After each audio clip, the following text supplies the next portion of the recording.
niet allemaal vernieuwing. Het laatste snuftje, nieuwste prikje. Liefst een beetje beter dan het vorige model en met een strikje. Voor te tonen dat behandeld is met liefde en respect. En een of andere slogan die bevallen heb de psych gewerkt. Ik ben toch niet gek. Onze mediamarkt is wegwerp. Ze winnen meisje concreet aan de lange weg werk. We vinden het vanzelfsprekend dat we iets direct. En dus niemand wil nog dit investeren in een trajectplan. We willen nieuwe beeld, rotter beeld, nieuwer beeld, beter beeld, rapper beeld, juist om te consumeren. Het is toch raar dat producten uit de jaren just nog langer conserveren dan hetgeen dat we heden als produceren.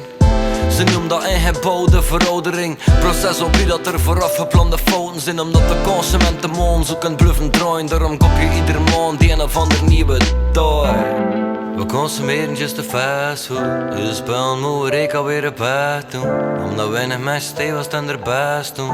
Voor de toekomst te verzekeren en een praat doen. We consumeren just de fastfood. Dus spel moet ik alweer op bed doen.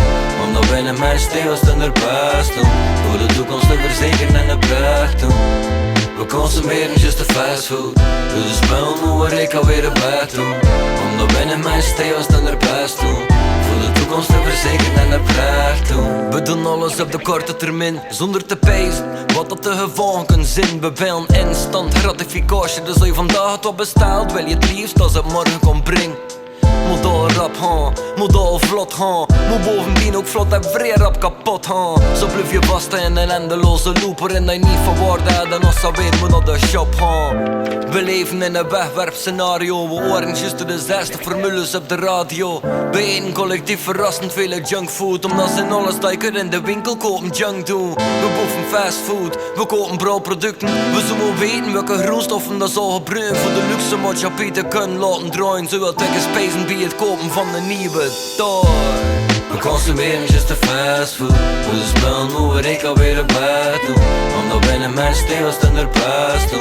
Voor de toekomst te verzekeren en een pracht doen. We consumeren just de fastfood. Dus spel moet ik alweer op bed doen. Omdat weinig mensen stevig staan er best doen.